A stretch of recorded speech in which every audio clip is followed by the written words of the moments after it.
Rikonstruimi i rrjetit të ujësjellësit dhe kanalizimit fekal e atmosferik e ktheu lagjeve të Çajirit Izet Mexhitin kësaj radhe jo në cilësinë e kryetarit, por në cilësinë e zëvendës kryeministrit. Mexhiti përsëri akuzoi funksionarët e qeverisë së kaluar, të cilët sipas tij, edhe pse ishin nga Çajiri, nuk lëshuan asnjë qindark për komunën e Çajirit. Tha se për 10 muaj sa vlen është në qeveri, komuna e Çajirit ka marrë afër 11 milion euro grante. Vetëm me këtë thirrje vitin e kaluar Çajiri ka përfituar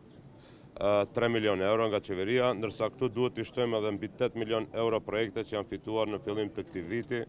Pra për 10 muaj qeverisje i kemi ndarë komunës së Çajirit mbi 11 milion euro grante,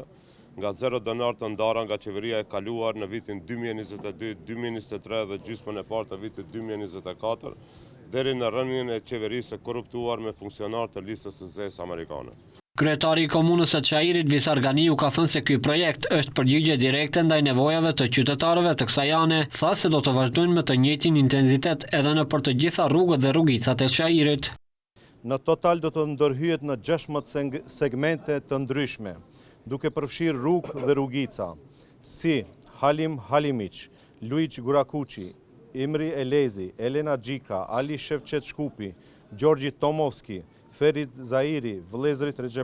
Recebagić, Kemal Sejfullah, si dhe pjesë të rëndësishme të rrugës Dijon dhe të krahët ansor të saj. Këto ndërhyrje do të realizohen përmes rindërtimit të plot të rrjetit të ujësjellësit dhe kanalizimit fekal. Siç njoftuan krerët e institucioneve, rikonstruimi i rrjetit të ujësjellësit dhe kanalizimit fekal dhe atmosferik në këtë lagje do të kushtojë 1.5 milion euro dhe është një nga investimet më të mëdha që aktualisht është duke u realizuar në komunën e Çajirit.